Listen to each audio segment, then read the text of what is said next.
Hello, and welcome to Self Care with Dr. Di. This podcast today is going to talk about self care. For those of you who have not heard or listened to the podcast before, my name is Dr. Heather Dye. I'm an associate professor with East Tennessee State University. I teach in the BSW and MSW program, but primarily in our BSW program. And I conduct research on self care and burnout and other related topics. So, I want to start off with introducing you to our very special guest, Taylor Leonard, and she's going to be with us and talk a little bit about her experiences with self care.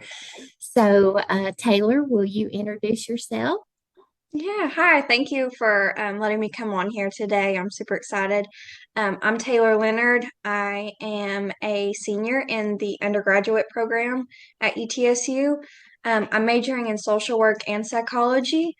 And when I graduate this May, I will be graduating with not only my degree, but also a license to work in a school system. I'm a current intern at Unaka High School, and I've been there since last August, and it's been amazing. I work with adolescents, and I do a lot of counseling, help with scholarships, and filling out college applications. And our main focus there is also social and emotional learning. So I lead groups there. It's been an amazing experience, and so I'm really excited to graduate this May and get started. That's awesome. Yes, you're definitely involved in a lot of work, in our program, not only with being an intern and your last senior year of graduating the BSW program, but you are also involved in our SSWA, which is our Student Social Work Association, and you've been a big help for that. So let me just one of the reasons that we want to talk about self care, especially with you being a BSW student. I recently had a publication that has been accepted into the Journal of Teaching and Social Work titled Social Work Students Reporting Burnout. What does this mean for the profession? And this study found that there was 117 social work college students that participated in the study. And surprisingly, over 40% of students reported high level burnout on the emotional exhaustion subscale, and 69% reported high level burnout on the depersonalization subscale. So the emotional exhaustion subscale probably the highest subscale of on burnout, the burnout instrument you could report on. And it's considered the primary element to burnout. And it's described as feeling worn out, tired, and depleted. The depersonalization subscale is described as feeling cynical, detached, concerned, and having a negative or inappropriate attitude toward clients and coworkers.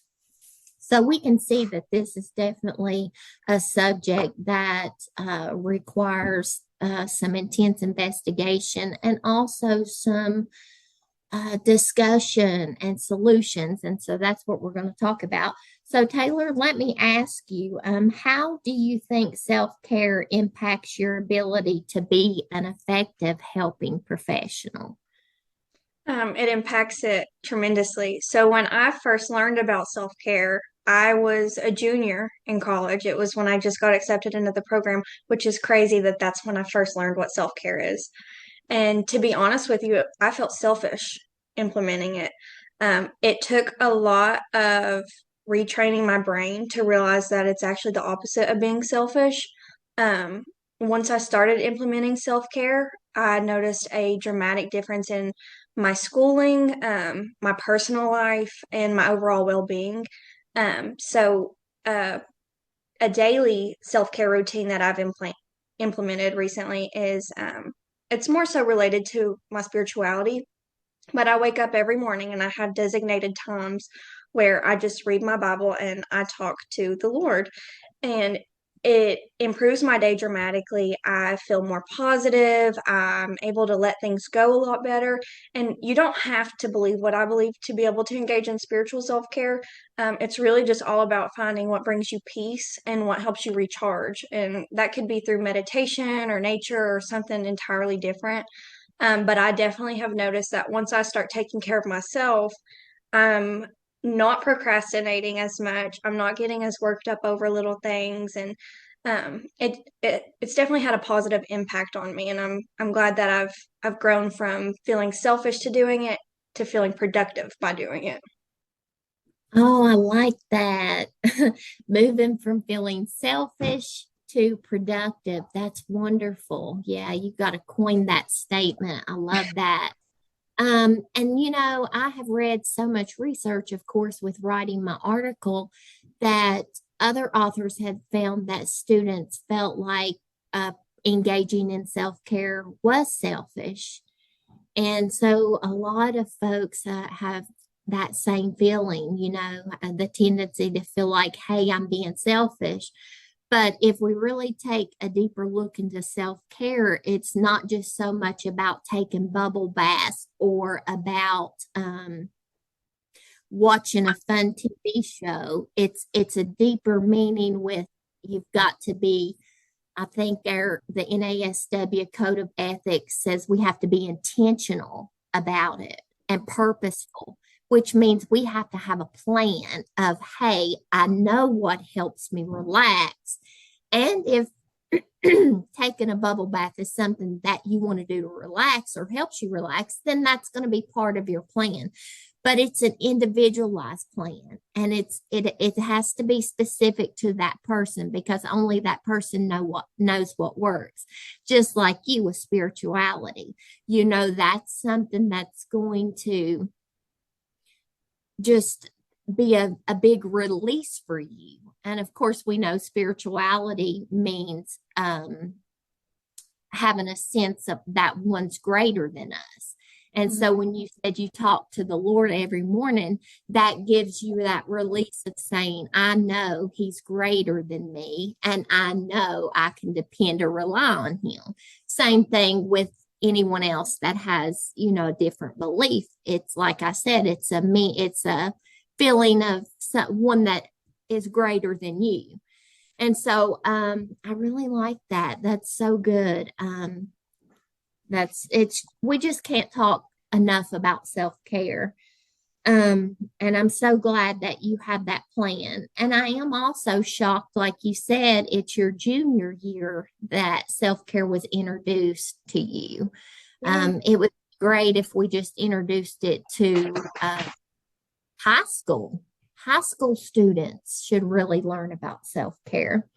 Oh yeah, a lot of the students that I work with at UNACA, where I intern at, a lot of them, you talk about mental health and they don't even really know what I'm talking about. And I've brought up mindfulness too, because we have a lot of students that get sensory overload. And so I've had to help teach them practicing mindfulness, whether it's just five things I see and what can I feel, what can I touch. And these students are so grateful once you teach it to them, but it's not part of the curriculum. Mental health isn't in the curriculum. So, but I do think that implementing self-care in high schools and even starting in elementary schools would be beneficial to our youth and adolescents. Absolutely. And that's a great idea too. Just with us talking, that's a way that, you're making a difference when you're working with those high school students. So you can actually do a group on self-care. And that would be something pretty neat you could talk, with your supervisor about. I think that's great. So which leads me, let me just ask, have you noticed a connection between your own self care practices and your academics or professional performance? Yeah, so we were kind of talking about it, but didn't completely jump right in. But self-care is about taking care of yourself. And I'm going to be a professional helper. That's what I'm going to school for. And if I can't take care of myself, how am I going to be able to take care of those that I'm seeing and that I'm interviewing and working with.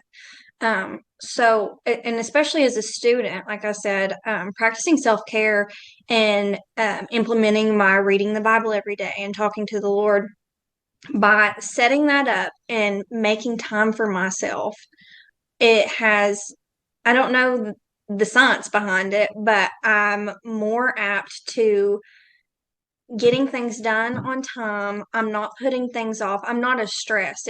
I can tell it's lowered my anxiety levels, it's lowered my stress, and it's not like that's not my only self-care. You talked about being intentional. I have a husband and a 2-year-old at home. And so I when we have family time, I'm very intentional with the time that I spend with them, and no phone, no homework, no none of that. And so whenever I get back on track, I have that to look back on, and that is what fuels me for to keep going. And it just gives you a sense of peace, and it definitely helps me, especially as a social work intern in the school system too, because I'm able to take that with me and offer that as guidance to the kids that I work with. And a lot of the stories are not happy stories. So practicing self-care has helped me to maintain a sense of peace. Um, and be able to project that piece onto my clients. I think we could keep talking. I think we could keep going on and on. But I'll have to have you back on the podcast. Maybe we'll do another episode, part two. But for those of you all listening, we really hope that this is an encouragement to you that if you don't have a plan for self-care, if you don't have that intentional, purposeful time, a schedule to practice self-care, then we encourage you to look into that. You know yourself, you know what helps you relax, you know what you need. So make sure you fix a schedule of what's going to help you and dedicate that time to you. And if you could just start with 5 minutes a day and try it, whatever it is, just try it. Because taking that first step is really what it's all about. So we hope you're encouraged, and thank you for listening to Self Care with Dr. Di and our special guest, Taylor Leonard. Have a great day and be blessed.